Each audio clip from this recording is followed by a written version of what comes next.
That's what I'm talking about. Wait! Okay, now, from the beginning. Hit it, boys. Welcome to Higher Ed Pulse, your no-fluff guide to artificial intelligence in higher ed. I'm Mallory Wilsey, bringing nearly 20 years of edtech and marketing expertise straight to your earbuds. Higher ed leaders are expected to master AI overnight, but let's be real, no one has time to sift through every headline, hot take, or research report. That's why every Monday, I'll break down what actually matters. Fast, clear, and to the point. Want to sound like the smartest person in the room at your next team meeting? You're in the right place. Let's dive in. Welcome back to Enrollify's Hall of Fame series, where we showcase the thinkers and doers changing how higher ed engages today's students. I'm your host, Mallory Wilsey. Today we're highlighting John Azoni, founder and executive producer at UNVEILD. John has carved out a niche in higher education video storytelling, helping institutions move beyond glossy, one-off productions to create repeatable, student-centered video systems.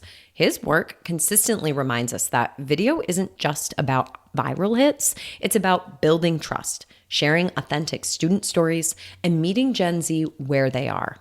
Across Talking Tactics, Mission Admissions, and Confessions of a Higher Ed CMO, John has laid out both practical strategies and bigger picture insights for anyone ready to put lights and camera to work in enrollment. So when in the early days of starting UNVEILD, I started a subscription model where we wanted a repeatable process for getting quality student testimonials, no matter who was asking the questions, because we were working with schools around the country.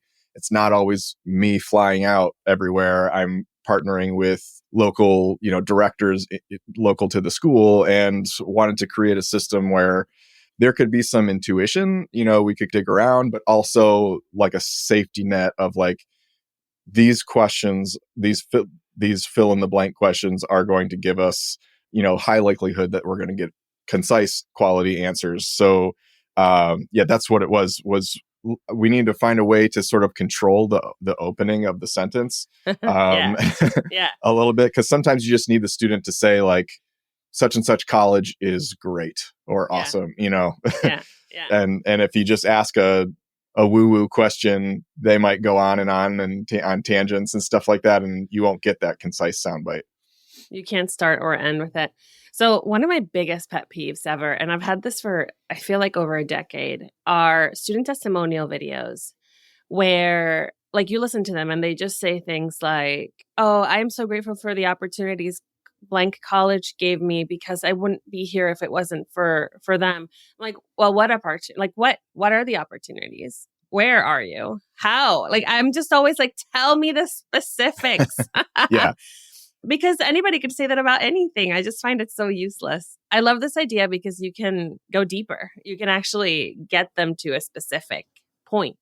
Yeah. And it's honestly, it's both, because I tend to really, I tend to think along the same lines as you. It's like, I want them to say like really specific things and kind of go deeper and give us something that not everyone can say. But then sometimes when you don't ask a very basic pointed question that gets them to say, I wouldn't be here without this school, you might not have something to end on or to start on. I use AI every day, all the time. And it's, I would love to say that I'm the really smart one. You know what? We still have to prompt it. We still have to give it, good stuff. I will just say AI makes me look really smart. Yeah. So like round 2 of the subscription with Cleary, we did all the athletics teams. And so one of the challenges there was, okay, so a hype video is like a 1 minute, think like ESPN sizzle reel thing. The client wanted to do interviews too, which kind of complicates things, because now it's really important that we have very concise sound bites, because a hype reel, they're not telling a story about anything. They're just like, winning comes down to blah, blah, blah, or like, oh, we really went out, we laid it all on the field or whatever. It's just like something quick. So that's where I actually did use ChatGPT in the early days before we started production on these, was like, give me a list of these fill in the blank questions that would elicit a very like ESPN sizzle reel type response. Oh, love that. That's so smart.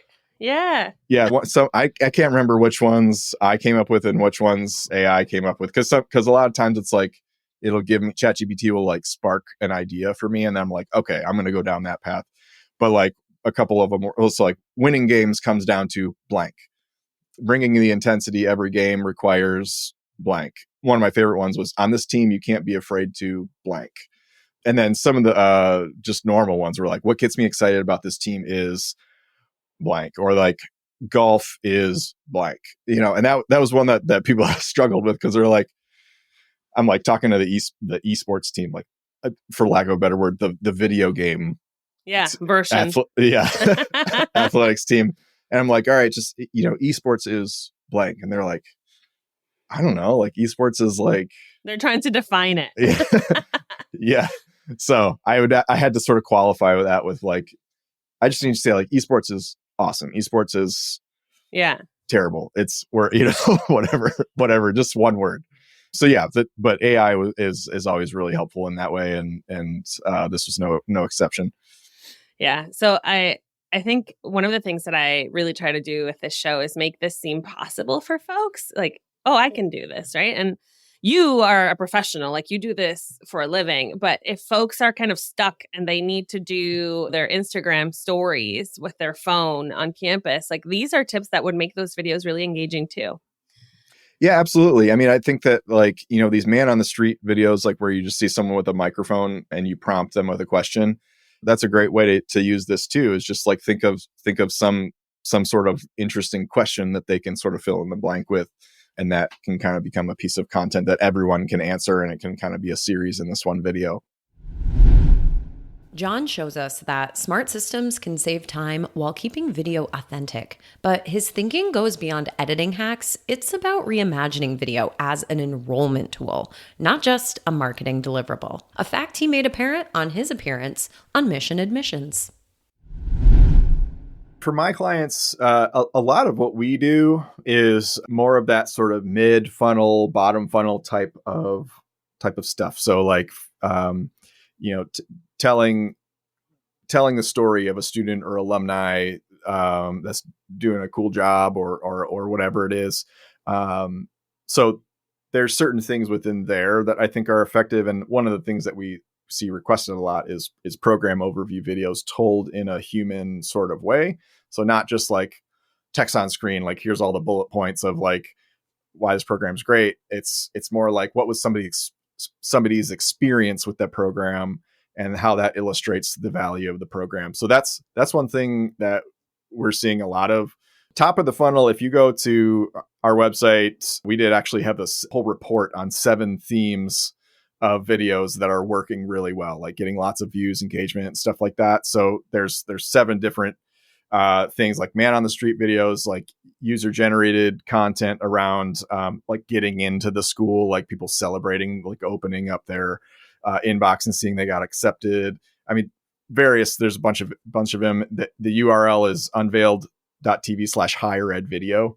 Unveiled is UNVEILD. So that would be a good resource. We obviously probably aren't going to resonate the same with our audience. Where do you stand on this idea of we'll do a bunch of one-off videos of all kinds of different students versus, wow, okay, people seem to really resonate with John. We need to find a way to give more John content, for example, on Reels, on Shorts, whatever it is. I mean, thoughts on, because I find when I look at a lot of social media pages, it's a lot of just one-off videos of all these different students. And I'm like, there's different levels of like interest here. And I truly believe, based on all the data I see, following that journey of that student who clearly has a higher level of interest would be something that schools should do more, but I'm not seeing a lot of it. Any thoughts on that? I think it starts with testing what is working, looking at your metrics, what are people responding to, and then doubling down on what works. And I think that's across the board, whether you're in e-commerce or product development or whatever it is. Figure out what's working and then double down on what's working. Don't treat every product or every offering equal. And I would say don't treat every type of content equal. For me, I'm very active on LinkedIn. I am motivated to post like just dumb, funny stuff like throughout, just like shower thoughts like throughout the day, But I tell you, like, no one cares. Like, no one likes that. No one comments on it. So like, I don't treat that as equally as I treat the thought leadership. That's the stuff that people are reposting, tips on how to, ask alumni better interview questions and things like that. They're on LinkedIn to get to have a problem solved or to enhance their professional life or something like that. So I think you have to just understand look at what is working and then do more of that. During his conversation with Jamie Hunt, John reframes video as a system schools can't afford to ignore, a language Gen Z already speaks fluently, and one that can transform the enrollment funnel when done with consistency. You got to be a consumer of the platform. Look at Reels, scroll through TikToks and Shorts and see what's working, and look at what you resonate with as a viewer and try to think about, like, I just think about it as scrolling intentionally, like thinking about why something made you laugh or why something made you go, oh, that's really interesting. What hooked you? Was it the text on the screen? Was it some sort of visual? Was it what they said? Just kind of keeping a catalog of those. And like, for me, I scroll all the time and I'm constantly kind of like two sides of my brain. I'm like one side, I'm like just scrolling for my own entertainment, but then I'm also on the other side saving things for like, oh, this would be a good example for higher ed. And then on the other side of that too is like just looking at what works, looking at what's working currently for other institutions. Higher ed is a kind of its own specific bubble. What works outside of higher ed, might not work as well within a higher ed context. But I actually did a presentation recently for NatCap. It's a conference for faith-based admissions professionals. And we talked about what's working in higher ed video. And there were 8 themes that emerged.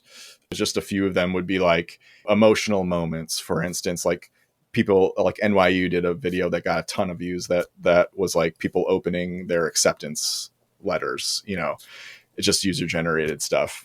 Another one would be like man on the street videos are really popular, really easy to execute, and just coming up with an engaging question that people can ask and just ask their people on campus. Or another fun man on the street video idea was for Valentine's Day. It was a girl. She went around and just went up to random strangers on Boston University's campus and was like, do you have a boyfriend? Do you want to call him and tell him you love him? And it was like this. Then they would record the call of them just being like, I love you. And the guy being like, okay, thanks. And that one did super well. So yeah, I mean, there's 8 themes that I identified in this presentation. If people wanted to download those slides and look at all the links and stuff, if you go to unveiled.tv/higher ed video, then that you can see all the themes and all the examples. But just generally speaking, finding out what's getting a lot of views and then tweaking that for your own contexts. How do we clearly say it? But, second, third level is like, how do we twist this to where now it's just a wider funnel at the top? There more people can resonate with this. And then as secondarily, they're going, oh, cool, Turtle Pond, right. On Moody's campus.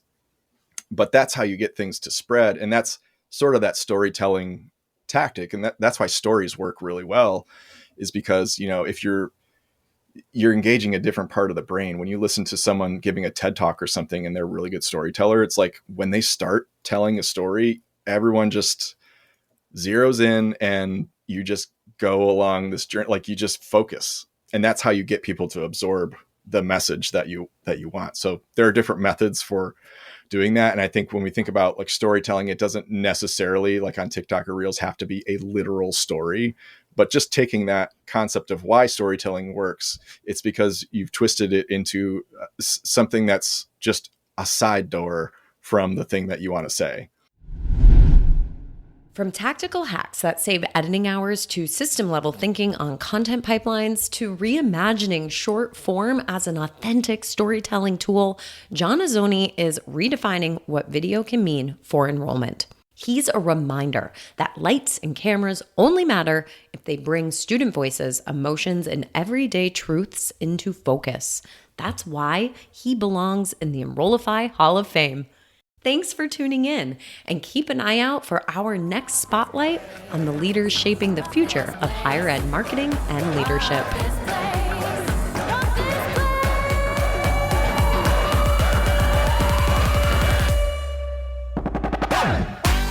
Thanks for listening to the Higher Ed Pulse. The show is a proud member of the Enrollify Network, home to Higher Ed's largest collection of podcasts. Enrollify is where higher ed goes to grow, so be sure to check out our other podcasts, webinars, video clips, blogs, and more.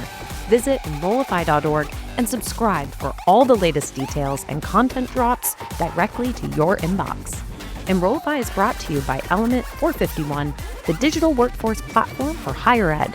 Learn more at element451.com.